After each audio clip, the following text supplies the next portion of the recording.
Hello and welcome to this week's episode of In Conversation. My name is Dr. Carl Vincenzi. I'm the school's relationship manager at the University of Exeter.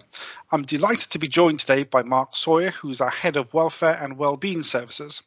Hi Mark, how are we doing? Hello Carl, good to see you again, and we're fine, thank you. Great to hear. Now Mark, would you like to give us an overview of what your role is at the university? Yes, absolutely delighted. So thanks for asking, Carl. So yes, in my role as head of wellbeing and welfare services, I'm really here because I oversee all the teams in the university which provide direct support to students with any wellbeing or welfare needs. So I have teams who support students with disabilities. That's called our accessibility team.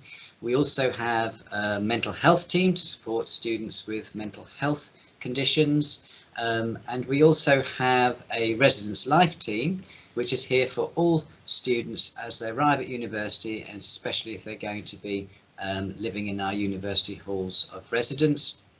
And then finally, I have a role in overseeing our chaplaincy team.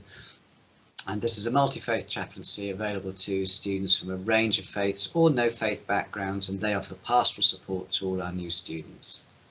Fantastic, thank you, Mark. Now, students listening to us today will have had a rather unsettled experience in the last 12 months, or 18 months or so, in terms of their educational experience. So looking ahead, what do you feel will be the main differences in the student experience from a wellbeing perspective for new students starting university in September? Yes, I think this is a really important question, Carl, so thank you for asking it. So first of all, I think here in Wellbeing Services, we're just really aware of how difficult a year it has been for many students in year 13. So students haven't been able to mix as well as they would usually like to do so with their peers. Students haven't had the experience necessarily of exam conditions to undertake their learning and to demonstrate their learning. And also students haven't had the opportunity to really access any support services prior to arrival at university that they may wish they'd been able to do so to help them with various challenges that they may have faced. So when students come here to Exeter, what we really would like you all to know is that our friendly wellbeing teams are here to offer you all the support that we can. What I would like to say is that if any student has any welfare or wellbeing concern, the first port of call is to access your educational support advisor in your college hub. And your education support advisor is really here to be a first port of call to you if you've got any welfare concerns. And the education support advisors will then talk with you about your concerns, help you think how you can manage some of those concerns, but crucially, they will signpost you to all the other support that Wellbeing Services can offer. So that's one route of accessing us. But I would also say that if you are coming to university here and you have any sort of, concerns about your learning being supported here, then in fact I would really invite you to book an appointment with an accessibility advisor to discuss your learning support needs as soon as possible. So our accessibility team are here to support students who disclose disabilities to the university and would like support in their learning. And if you meet with an accessibility advisor, they will help put together what we call an ILP, which is an individual learning program.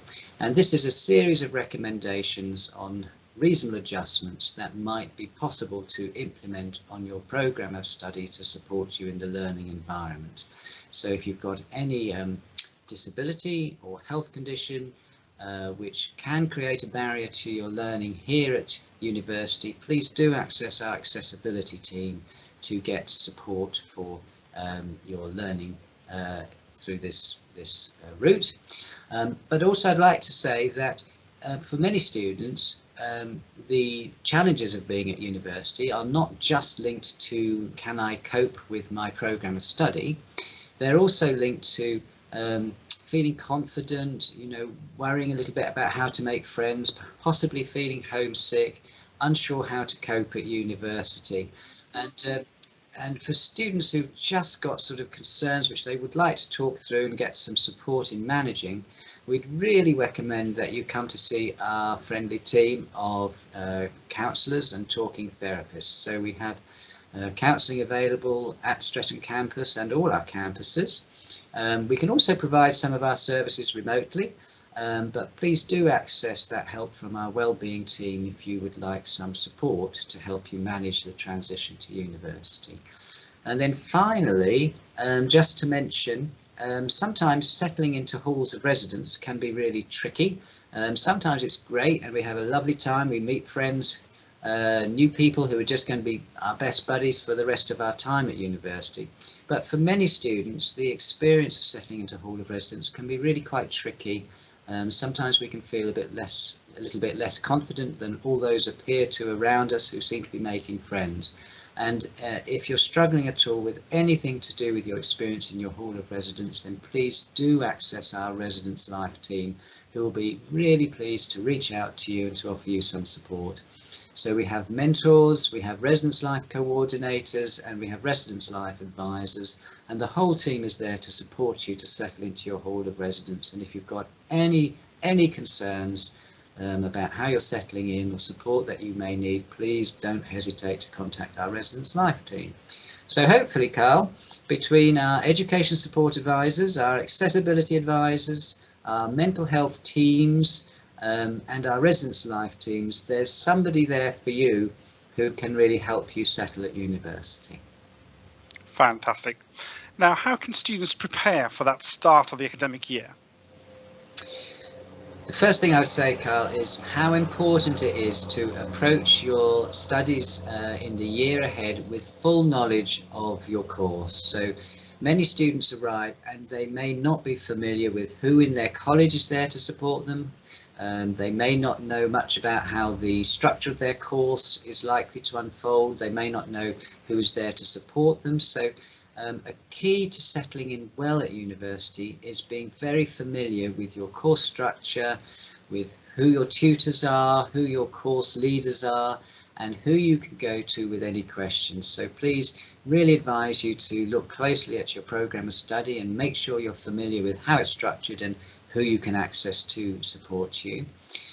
Secondly, I would say it's really exciting to coming to university, but usually that excitement after a few weeks can sometimes just become a little bit replaced by a sort of a sense of, gosh, I've got to really work hard now. So don't be surprised if the transition to university starts off with a feeling of huge excitement for you, but that it may not last the whole way through term one. And if you begin to feel sort of less excited and that the transition into university is perhaps a little bit more challenging than you thought, then please, this is quite normal, but please do reach out and talk to the people who are here to support you.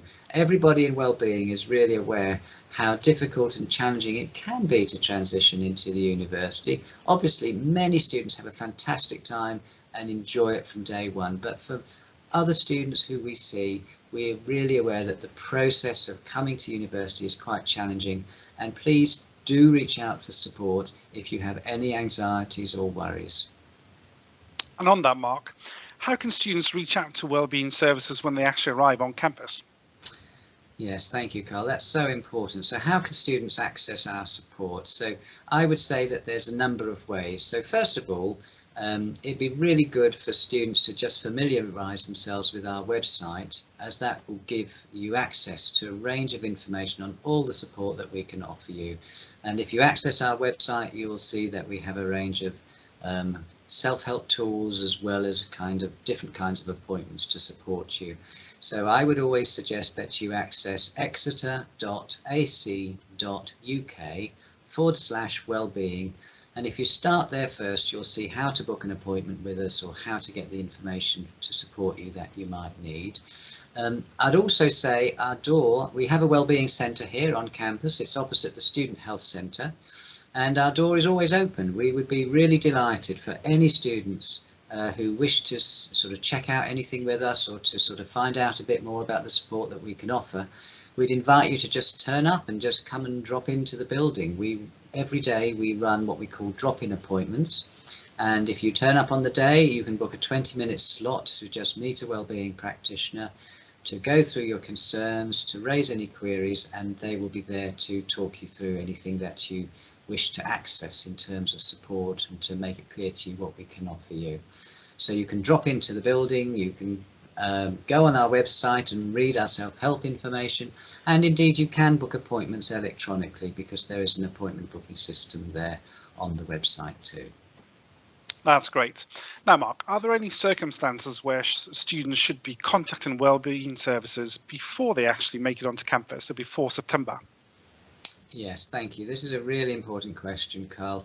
And what I would say is if you are a student who has a pre-existing health condition or a disability and you would like the support of the university to help you manage that transition, then please do get in touch with us well before your arrival date at the university.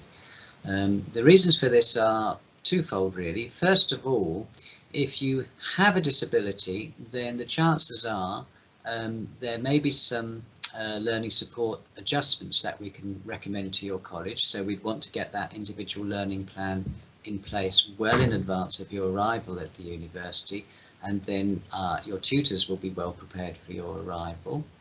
But secondly, if you have any disability or health condition, that may well affect your accommodation needs on campus, and so we would therefore invite you as a prospective student to complete our prospective student form, which is a form where you can detail your particular disability and your needs, and we can then look with you well in advance as to what you need in terms of accommodation adjustments. Sometimes that's your own room, or it might be a room with a bathroom, maybe a studio flat, whatever your needs are. Sometimes it's equipment in the room.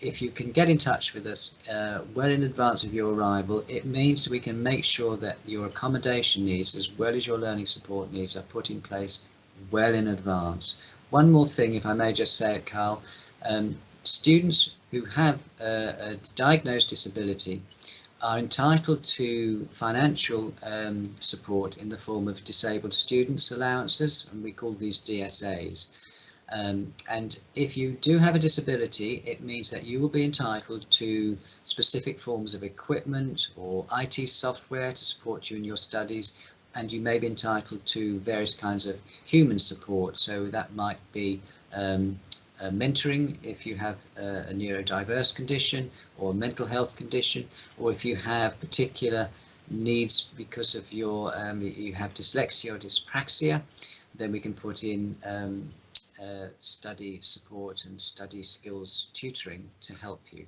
So really important that any student who has a particular disability or health condition gets in touch with us as soon as they know they're coming to Exeter, so that we can really help you and put in place the support to welcome you and to make your transition as successful as possible.